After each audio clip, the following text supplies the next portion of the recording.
Let the numbers speak. So let's see.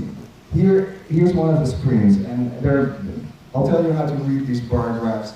Forget all the words at the bottom. I think you can read them actually, but they're not all that important. So the vertical axis is a percentile. It tells me how many people are more fortunate in the sense that they have better circumstances than here. So the bar on the left, it almost ends at 75%. That means that 75% of the USA, people all across the USA, do better on that particular score. You can see that all of these bars exceed or are very close to 75. Some are almost 100%. 100% means you are suffering more than anybody in this whole wide country if you hit 100%. So that's how you read this. So high bars mean a lot of environmental injustice happening there. And as I said, forget about what all the indicators are. We don't have time to get into that, but you can look it up. I've provided all the information for you. Now so this is what tells me about how bad it is to live in these places where we're going to put more of this stuff. Well, here's another screen that sort of, I'm telling you precisely what I did, so you can repeat it after me if you want to, and make sure that I'm not telling you nonsense. But I'm not going to read this stuff to you. The only thing you should remember is that it's there, and you can look it up if you want to.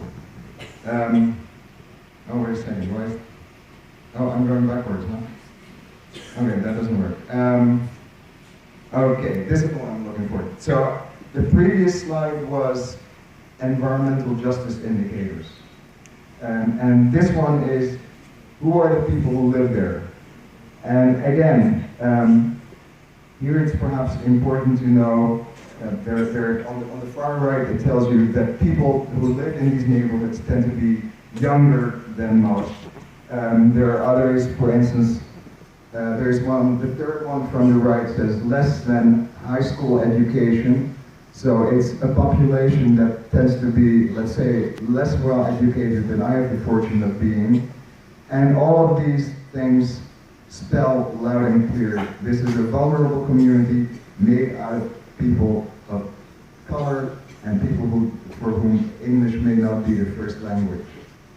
So that's what we're doing, and we're increasing the load on these people. And once again, as always, we create jobs because we need jobs, and the same people who always pay the price are paying the price right now.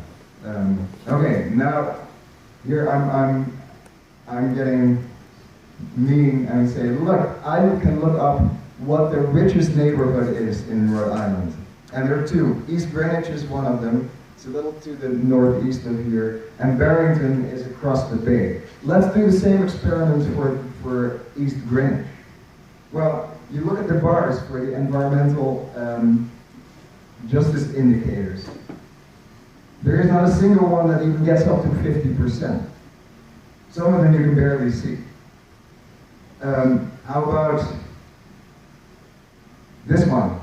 Again, you can see that these bars, with the exception of the one on the right, which is the average age, those are all old fogies who live there in East Greenwich, people like me. All white, all better educated, etc., etc. You can, as I said, you can look this